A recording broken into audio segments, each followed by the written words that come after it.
Lição de terça-feira, e se você não escutou a lição de ontem, você precisa escutar, porque nós estamos assim, dando aquela base, aquela noção do que é que a gente vai estudar ao longo do trimestre. Então, a gente utiliza comentários, a gente utiliza a Bíblia, e inclusive o chat GPT. E eu tenho aqui nas minhas mãos uma explicação a respeito do Logos. Por quê? Porque ontem eu falei que logo no iniciozinho do livro de João, ele utiliza a palavra Logos em muitos momentos, que significa a palavra, o verbo. E aí então, aqui então tem uma explicação bem legal para você. Olha só.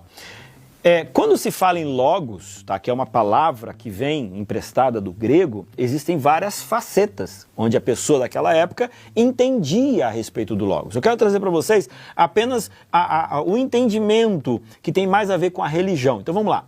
Em algumas correntes do pensamento religioso grego, o logos era visto como uma mediação entre o divino e o humano. Uma força que poderia transmitir a verdade e a sabedoria dos deuses aos mortais. Então agora você imagina, aqueles que não conheciam Jesus, que não acreditavam nem mesmo no Deus de Israel, agora têm acesso a esse material de João, e João está falando assim, ei, o Jesus que esteve aqui, ele era o Logos. A ligação entre a divindade, aí eles começavam a entender um pouco melhor a respeito de quem foi Jesus. E aí, completando, diz assim, ó, assim, ao usar o termo Logos em seu evangelho, João não apenas se conecta com a tradição judaica, mas também dialoga com a filosofia grega, apresentando Jesus Cristo como a encarnação dessa razão divina, que é ao mesmo tempo criadora e sustentadora do mundo. Então, mais algumas informações para a gente compreender o que a gente está estudando no livro de João. Agora vem para cá, que eu tenho um outro detalhezinho para falar para você. Quando a gente olha para os outros evangelhos, a gente percebe que eles começam com genealogia. Ah, porque esse gerou esse, que gerou esse, que gerou esse, que gerou esse, que gerou Jesus. Agora, por que isso acontece? Porque nos outros evangelhos, como eu já falei para vocês, o objetivo era outro. No caso de Mateus, era provar de que Jesus ele era filho de Davi. Ou seja, para o judeu isso era muito importante.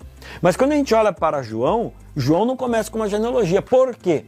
Porque ele quer demonstrar Jesus como Deus. E sendo Deus, ele não tem genealogia.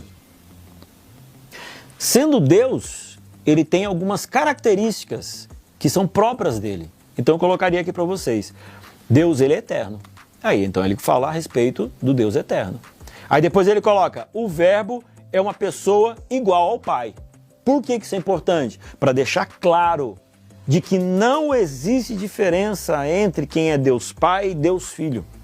Deus Filho foi simplesmente aquele que da divindade veio para a terra para morrer, ou seja, é uma ação divina para que nós pudéssemos ter a salvação. Agora, ele não é inferior ao Deus Pai.